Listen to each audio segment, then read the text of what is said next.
new revelations from the Washington Post from the summer of 2022.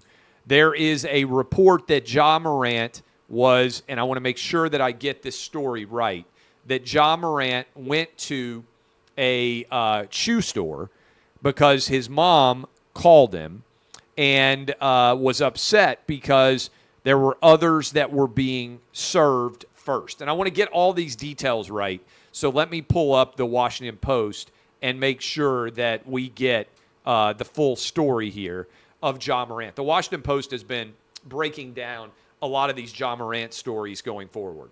And here I'm reading officially from the Washington Post. One night last summer, 2 deputies for the Shelby County, that's Memphis, Sheriff's Office, responded to a modest home where a 17-year-old boy told them he'd been repeatedly punched by 2 men during a fight on a basketball court. You got a nod on your head. That's the story. They said Ja Morant did that. So that's all about this investigation. Other incidents. A shoe salesman went to police to describe how he cowered for nearly an hour in the back of a sneaker store as Ja Morant threatened them. Memphis police didn't list Morant as a suspect, recorded the name of his mother, Jamie Morant, as unknown to avoid public scrutiny. The salesman, Given Busby, whose report had not been previously disclosed, never heard from the police. Here is what happened. This is all crazy. Morant's behavior has spread everywhere. And what has been going on, Busby said he spent nearly an hour in the storeroom of this shoe store, shaking with emotion as Morant arrived at the sneaker store with 8 or 9 others and yelled through the door, threatening he would wait for him to come out.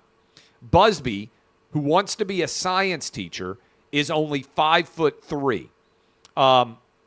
This is crazy. The story here is that, this is wild. Morant is just out of control based on all these stories. Now, again, this is in the Washington Post. Here, I want to make sure that I get the full allegations of this story. He works at Finish Line in the Wolf Chase Galleria Mall. He was handling a busy day at the store. Again, I'm reading the allegations from the Washington Post.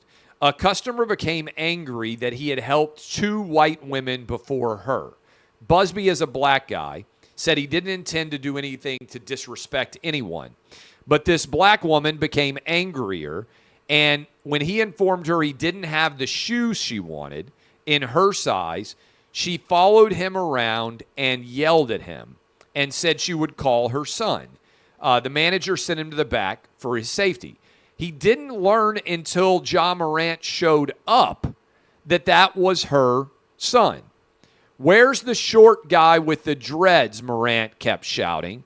Morant went into a part of the store where customers weren't allowed and looked through the window of the stockroom.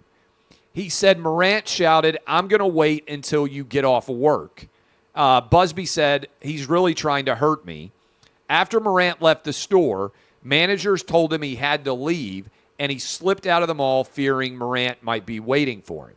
"I was actually scared to walk out because I didn't know what was going to happen," Busby said. "I've never been in a situation like that ever in my life." Busby said he made $9.25 an hour. He lost his pay for the rest of the day, posted on social media about that night.